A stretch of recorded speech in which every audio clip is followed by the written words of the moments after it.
Salut copain, ça joue bien. Tu vois, chaque peuple a des façons, des techniques de faire. Comme je te disais, l'homme de Cro-Magnon est l'homme de Cro-Magnon. Oh, ça n'existe plus. Ça, c'est ce qu'on dit dans les livres. En réalité, il n'a jamais disparu. Il y a quatre couleurs pour se rappeler de ça. Il y a les Cro-Magnons, il y a les Néandertaliens, il y a les Homo sapiens, puis les Homo sapiens sapiens. Le peuple américain, même le peuple français. Non, c'est les Cro-Magnons. Alors pas tous, pas l'ensemble du peuple.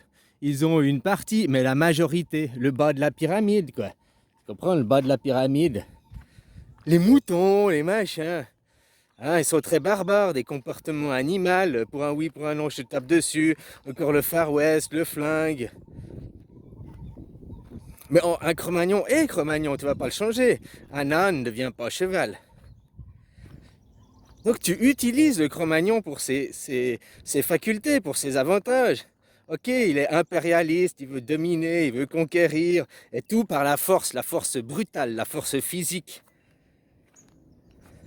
Il réfléchit pas, quoi, tu vois, c'est pas, tu lui donnes un truc, il prend pas le plan d'opération, puis il regarde comment, il va chez Ikea, je caricature, hein, pour comprendre, faire une parabole. Il va chez Ikea, il revient, il regarde pas le plan pour comment se monte le meuble, quoi. Il essaie de monter, puis même pas les outils. Le meuble est monté de travers, il est broquignol, à moitié pété, mais oh, c'est bon, quoi. C'est monté. Hein?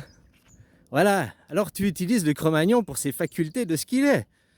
C'est-à-dire que si tu veux aller conquérir une nouvelle terre, tu vois, les Américains, je te disais, Moïse, conquérir nouvelle terre, Christophe Colomb, conquérir nouvelle terre. Maintenant, ils pourront même faire leur discours avec Neil Armstrong, qui est parti conquérir nouvelle terre. Dans 2500 ans, leur nouveau Moïse, leurs nouvelles histoires, ce sera Neil Armstrong.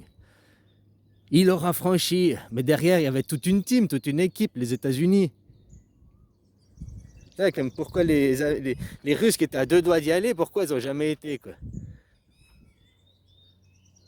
Oh, c'est fini la course, il n'y a plus besoin d'aller, on a été.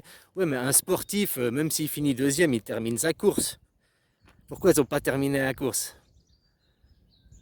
À cause que les Américains ont planté le drapeau. Et puis maintenant, tous ceux qui vont, les Chinois, les Japonais, tous ceux qui commencent à aller sur la Lune, ils doivent tous payer une taxe, ils doivent tous payer un droit de passage, ils doivent tous payer les Américains parce qu'ils ont colonisé, on a planté le drapeau en premier. Les Russes, ils ont arrêté à cause de ça. Vous allez, alors on veut vous niquer, on veut mettre nos agents à la tête de la Russie.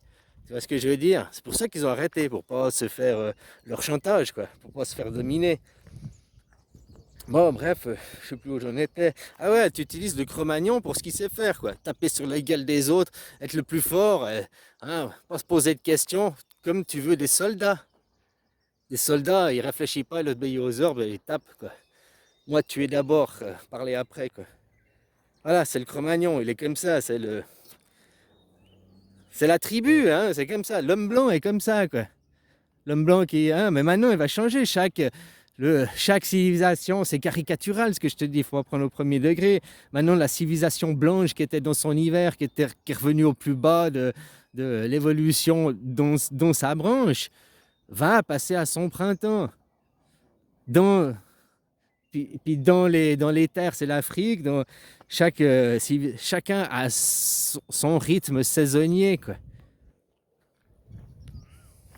Et regarde ce que je voulais dire, comment ils font maintenant. Les Cro-Magnons, ils sont là-bas, en Israël. Ils continuent la colonisation, tu comprends? C'est juste, ils continuent le plan, quoi. Ils déplacent le cirque. La ménagerie, le cirque, l'armée, en l'occurrence, se déplacent. N'oublie pas que le complexe militaro-industriel et militaro-intellectuel, c'est ce qui bouffe le plus d'argent, hein, c'est ce qui demande le... Maintenant, ils remettent de l'argent dans le complexe militaro-industriel, donc faire des armes, faire des munitions. Avant, ils investissaient tout cet argent dans le complexe militaro-intellectuel. Faire de la fausse propagande, de la désinformation. Tu comprends? Comment opère l'homme de Cro-Magnon? Quel est son mode opératoire? Qu'est-ce que tu peux regarder? Comme si tu regardes un chassage chassé ou je sais pas, un oiseau, ils ont tous un mode opératoire, tous une façon de faire. Quel est le mode opératoire de Cro-Magnon là, qui est là-bas, quoi, de cette tribu? Je suis pas après qu'on me traite d'antisémite ou je sais pas quoi, c'est pour ça que j'évite de dire leur nom, quoi.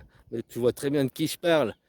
Hein, nos maîtres, nous sommes élus, nous sommes ceux qui prônent la suprématie, qui est interdit par le droit international, puis ils font fuck à la Cour du droit international parce que eux, ils sont au-dessus de la Cour. Pourquoi ils ne reconnaissent pas? Et pourquoi? Parce que la Cour du droit international, c'est quelque chose dans la pyramide qui vient en dessous de. Ils n'ont pas à répondre à quelque chose de plus bas. Quel est leur mode opératoire? Voilà, je me perds. Quel est leur mode opératoire? Comment ils ont fait? Ils sont arrivés, on leur a donné un pays. Bon, hein. Et après, comment ils font la colonisation? Ils envoient. Ils sont là. Ça, c'est une ville. Puis tu as tout ça colonisé, quoi. Hein? Alors, ils envoient des troupes. Ils vont commencer à coloniser là. Et ils vont créer un nouveau hameau sécurisé. Tu as vu les hameaux? Barrières, portail d'entrée, tu te rappelles 7 septembre, quoi. Des hameaux, des camps de concentration. De là, ils vont arriver, ils vont créer un camp de vacances. Ils vont créer un camp fortifié. De là, après, ils vont sécuriser la zone, cultiver la zone. Ils vont partir plus loin. Ils vont recréer un autre camp fortifié.